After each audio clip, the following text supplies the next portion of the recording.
ধর্ম ধর্ম করে আমরা কোন জায়গায় ভেসে যাচ্ছি। আর একটা মানুষ লাফাচ্ছে, আমি হিন্দু ধর্মের মানুষ, আমি হিন্দু ধর্মের মানুষ।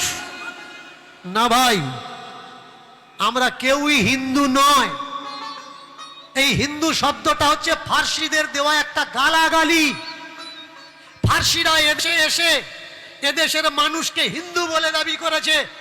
অনেকে বলে, ইতিহাসের বই পড়ে নেবেন, সিন্ধু থেকে হিন্দু শব্দের উৎপত্তি। একটু ছোট্ট করে সিন্ধু থেকে হিন্দু শব্দের উৎপত্তি।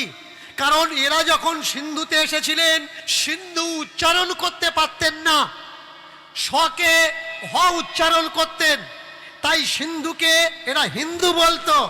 এর জন্যে সিন্ধু থেকে হিন্দু হয়ে গেল। কারা বলেছে? ফার্সিরা। ফার্সিরা কারা? ফার্সিরা হচ্ছে মুসলমান।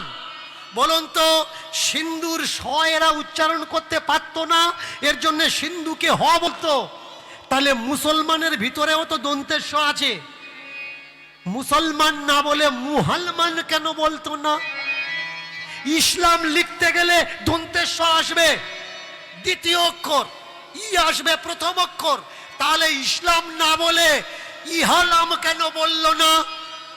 আমাদেরকে ভুল ইতিহাস সিলেবাসে পড়ানো হয়েছে। ইতিহাস খুঁজে দেখুন, স্বামী বিবেকানন্দ তিনি বলছেন আমরা হিন্দু না। দয়ানন্দ সরস্বতীর যে সমাজ তৈরি করেছিলেন, সেই সমাজের মানুষ বলছে আমরা হিন্দু না। অনেকবার কোর্টে নিয়ে কেস চলেছে যে হিন্দু নামটা আমাদের গায়েতকে মুছে যাক।